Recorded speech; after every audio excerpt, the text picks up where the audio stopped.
All right, guys, I'm going to test out the mic here. Now, I'm going to get the thing to go over the mic so it's not like popping when I get too close to it.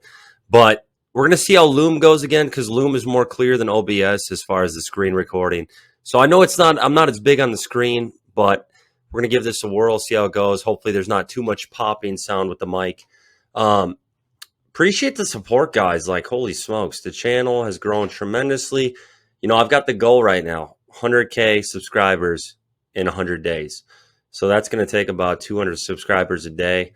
I think it's doable. The subscriber count's been going up. Like, you guys have shown tremendous support. I'm really blown away by how much support I've gotten. Like, the amount of comments on videos I can barely keep up with.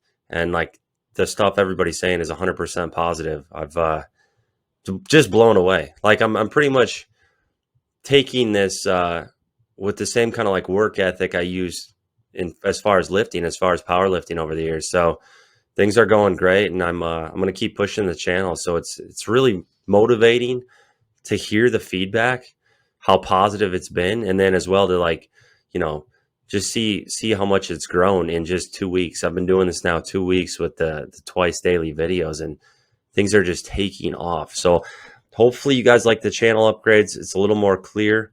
The microphone is hopefully better. And I'm going to just basically today, I'm doing reaction videos, doing some other type of videos, instructional videos, all the things. But today I want to go through never do squats like this, 10 most common mistakes from Jeff Cavaliere.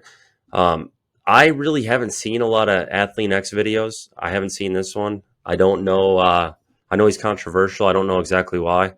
I know there was like a fake plate incident, but I'm going to see what he says here and give you my feedback on that.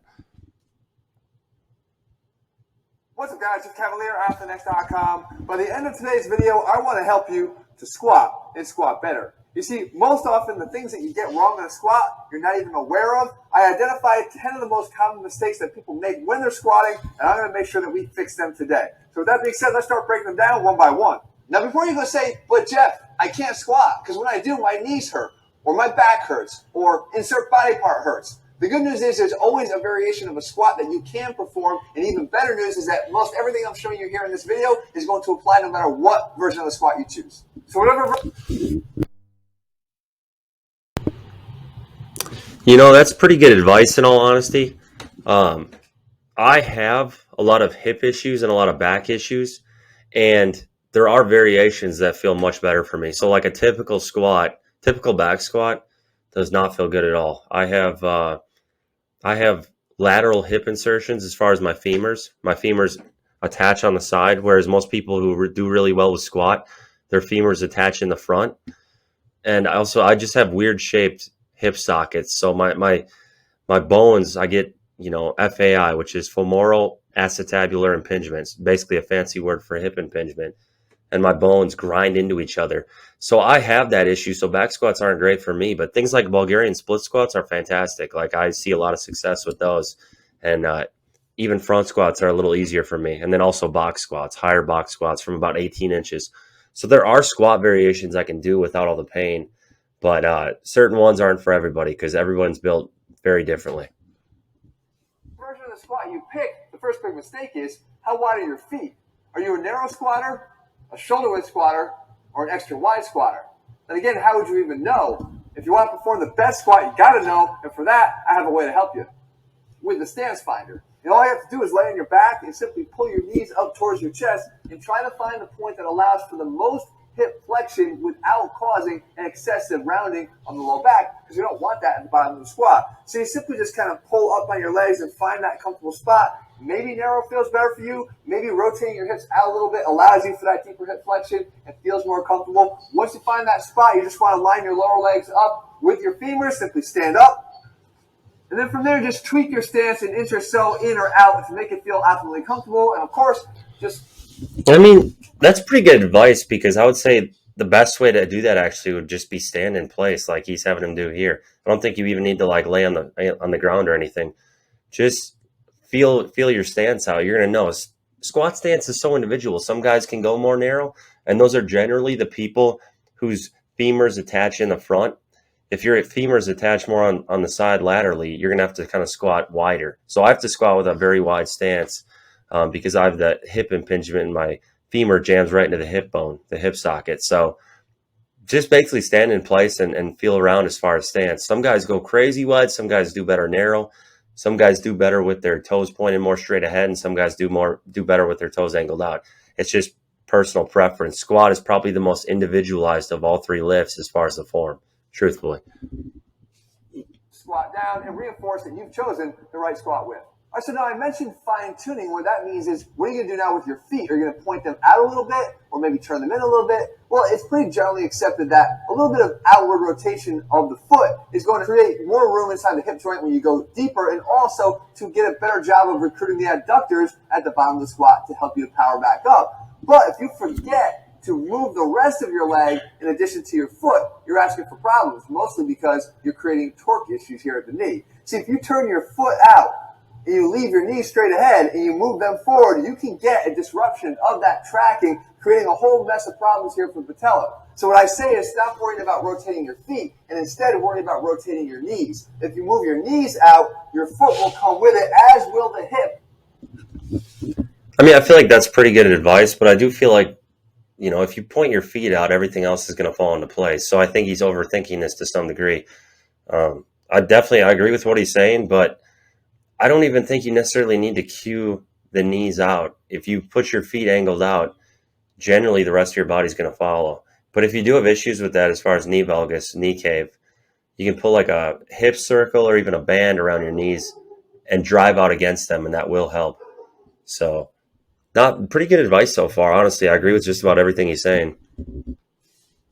So now you don't have that torque being created, so pain-free squatting becomes a reality instead of being something out of reach.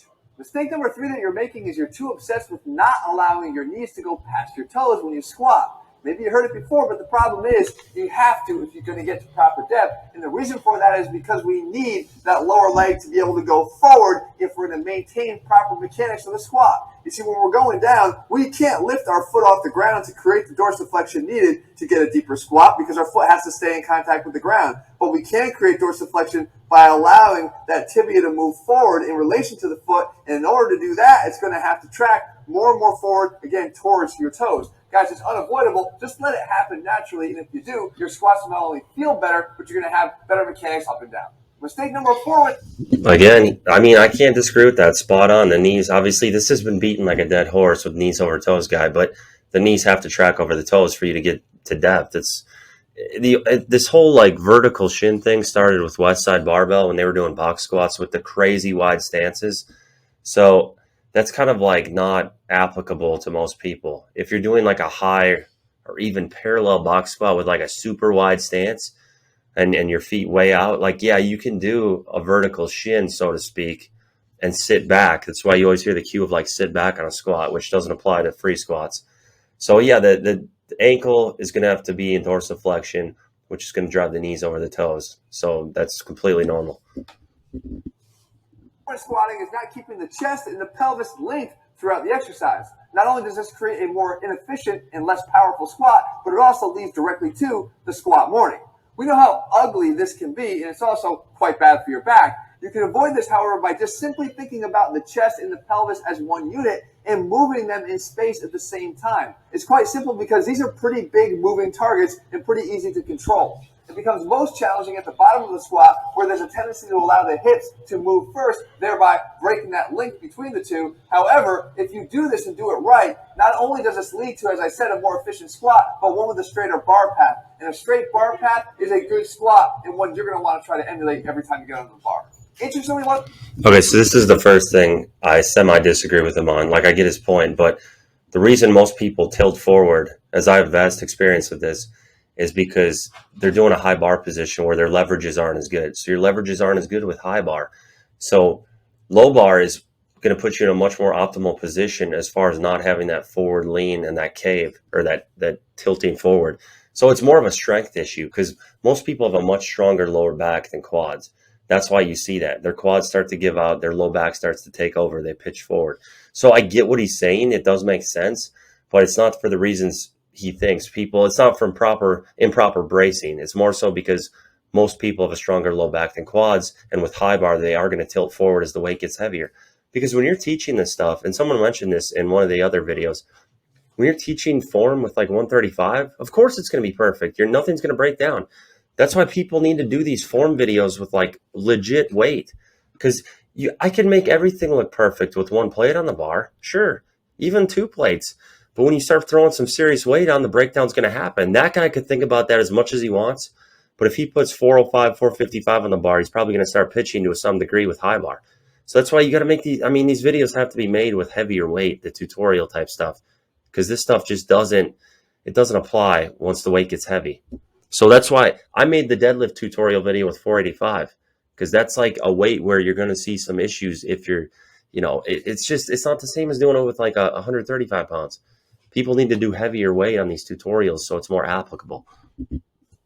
One of the biggest allies that you have to create and maintain that relationship between the chest and the pelvis is a muscle that oftentimes gets overlooked in the squat, and it's the lats. And that leads to mistake number 5. You're not creating and maintaining enough lat tightness. And the easiest way to do this is to simply imagine trying to break this bar over your back. If you do that, you're pulling your elbows down into your sides, activating and engaging those lats, which creates that rigidity of the torso. Now, no, it doesn't lead directly from the chest to the pelvis. We know that the lats will attach from the arm to the pelvis, but it still maintains that lateral support needed to create that rigid torso, create that efficient squat, and lead to a better overall squat in the end.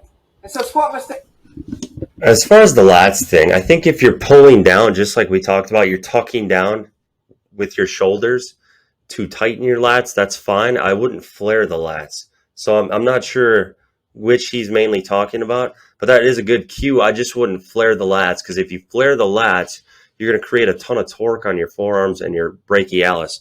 So the brachialis right here, forearms right here, you're going to create a ton of torque on that, particularly with low bar. High bar, it's not going to be as much of an issue. So this video is clearly targeted at general populations with high bar. It's going to be less of an issue. Low bar, you are going to torque the heck out of your arms.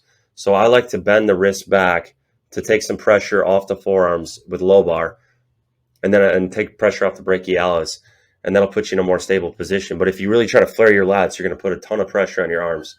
So I generally agree, especially for high bar, but make sure you're tucking down with the lats rather than forward. Mistake number 6 is actually a fairly obvious one, and that is you're using one of these. Oh, you mean a push pad? Don't you have somewhere to be squatting? Yeah, you're in the way, actually. Get out of here, please. Okay. But let's discuss this, guys. And actually, I have a problem with it, but for a far less offensive reason. We're talking more about the anatomy of this. You see, what happens when you put this on the bar is you're creating a really thick bar. And that bar has very few options to sit comfortably on your back. You can't put it in a low bar position because it feels like it's just going to roll off, and most people won't even attempt it. The only place it wants to naturally sit is right. I mean, that wasn't really a low bar position at all, but I get it. Here on C7. C7 is the last cervical vertebrae, and it does want to sit sort of right on there because it's comfortably carried right there. The problem is it's not going to stay comfortable for long because the compression on there can actually lead to numbness and tingling down the arm into those 4th and 5th fingers, and it just doesn't make squatting a really enjoyable experience. The fact is, guys, if you ditch this and get used to putting the bar on your back, you're going to be able to find a more optimal position without the downsides that come along with that pad. Mistake number 6. I completely agree with that, but do we really even need to cover that aspect of things? Most people are not utilizing that. So I'm just going to gloss over that one because that's kind of common sense. 7 is actually forgetting from time to time to step out from under the bar and do some unilateral exercises. You see exercises like the Bulgarian split squat, or even a step up, or a lunge, do a great job of not only helping you to identify those imbalances in the first place, but game plan for working on them. You'd be surprised at the difference in strength levels that you have in your right and left leg right now. We're able to actually assess that with force plates, but what do you do if you don't have access to something like that? Well, you can actually see it in the form of the dreaded hip shift at the bottom of the squat. You've probably seen it before. You slide a little bit to one side or the other as you work your way back up to the top of every rep. It's happening because you're just simply trying to find that stronger leg, but it comes at a cost, usually in the form of hip impingement or worse, a labral tear, all of which will be preventable if you simply just learn to incorporate some additional exercises into your routine. It's a mistake. Well, I kind of disagree. It's not that simple. Just incorporating unilateral work is not going to necessarily correct a hip shift. Hip shift is usually from mobility issues, whether you're lacking internal rotation of the hips, external rotation of the hips, hip flexion, or hip extension, or it could be a combination of all 4 of those. So you have to troubleshoot where you're lacking mobility as far as hip flexion, hip extension, hip internal rotation, and hip external rotation. Those are the 4 areas. Most people, it's going to be internal rotation and external rotation where they're lacking to some degree. So like the 90-90 stretch is a good way of testing this. Piriformis stretches, things like that. But that's mainly what's going to contribute to the hip shift rather than an imbalance as far as your strength. So I don't really agree with that. It's not as simple as let's throw in split squats and your hip shift will be gone. That said, he's right. Unilateral exercises are fantastic. I literally hammered unilateral exercises, especially Bulgarian split squats, when I was coming up in my basement years. Most people are lacking balance to a very strong degree, so this is really going to help. Split squats are my favorite squat assistance movement. They have tons of carryover. Biggest mistake people make is they have their front foot too far out in front of them, and they are folding over on them. You want to keep an upright torso and keep that front foot in pretty close to the bench. But, you know, pretty good advice. Number 8 is one that I know all too well, unfortunately, especially more these days than when I was younger. That's not properly warming up to squat. And so we've all been there either because we were short on time or maybe long on ego, where our idea of a warm-up consisted of unzipping our gym bag, only to realize just moments later that maybe you weren't really warmed up enough. The fact is, guys, if you're looking to get your body ready to perform something like a squat, you got to make sure you take at least some time to prepare your body to do it. If you're looking for a great squat warm-up, you're going to definitely want to check out this video that I put together. I will link it for you at the end of this video. You know, I agree with that. I see a lot of like humongous jumps, and you don't need to do that. Deadlift, it kind of makes sense to make big jumps. Like plate jumps makes sense on deadlift. Squat, I would go a little less. You know, I wouldn't do these massive jumps, and that's a big problem. Like people egotistically, you know, they want to do huge jumps to impress everyone, or it's just, you don't need to do that. Like you want to make sure you're warmed up, guys. So deadlift is where I would recommend making big jumps. Squat and bench, not as much. So mistake number 9 is a big one. And it's when we seek out those big squat totals with a body that's not necessarily ready to do it. You see people pile the plates on in a rush to get to bigger and stronger numbers. However, if you built these numbers upon a cracked foundation, then how strong are you really? And that's what I try to preach all the time. You don't want to build just strength. You want to build true strength, absolute strength. In the case of someone like Jesse, sure, maybe it takes a little bit longer in order to make sure that we're doing this the right way. But in the end of the game, when you still have impressive strength totals and you've done it the right way, you've not only gotten stronger, but you've built it upon. Man, I could help Jesse on his squat. I've heard of this Jesse guy. Is it like Jeff's videographer? Let's go through what's wrong with Jesse's squat here. He's trying to do low bar, but the bar is not actually low enough. So this is a huge mistake I see people make. If you're going to do low bar, you got to get the bar down there. The bar is not low enough here. This is like a mid bar, so he's tilting forward, which this goes against what Jeff's cue was for number 4, where he's like, well, if you stay tight through the hips and chest, you're not going to pitch forward. I said, well, if the weight's heavy enough, you're going to pitch forward. But if he got this a little lower, he'd have far better leverages. His chest would be higher. The other thing he's doing, this grip torques the heck out of your arms. So this is going to cause tons of arm pain and kill his bench. He needs to bend his wrist back like this so that the brunt of the weight is on his upper back rather than his arms. This right here is cranking his forearms and brachialis so bad it's going to be very painful later. So he needs to get his whole hand on the bar, first of all. He needs to torque his wrist back like this. Full grip, bend your wrist back so the weight's being distributed on your upper back, and he needs to get the bar lower. I mean, it's strong, but come on now. On a foundation that's less likely to crack right at the very moment that you need it the most. Mistake number 10 is actually one of the biggest squat mistakes you can make, and the reason why it's actually so problematic is because it's very deceptive. It happens from the moment you put the bar on your back. I made a whole video on how to identify whether you're doing it. I want you to make sure that you check it out. It will be incredibly helpful, and it will set the stage for success with all these other tips. If you're looking for a program, guys, you can find it over at ATHLEAN-X.com.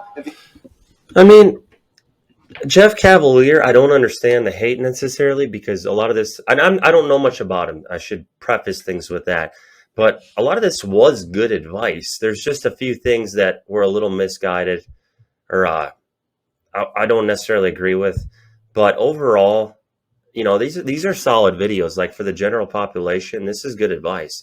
This is good stuff. So I wouldn't disparage the guy. I really do agree with the most of it. But Jesse needs some form tweaking on a squat. there's a lot that could be fixed there that would help him lift a lot more weight.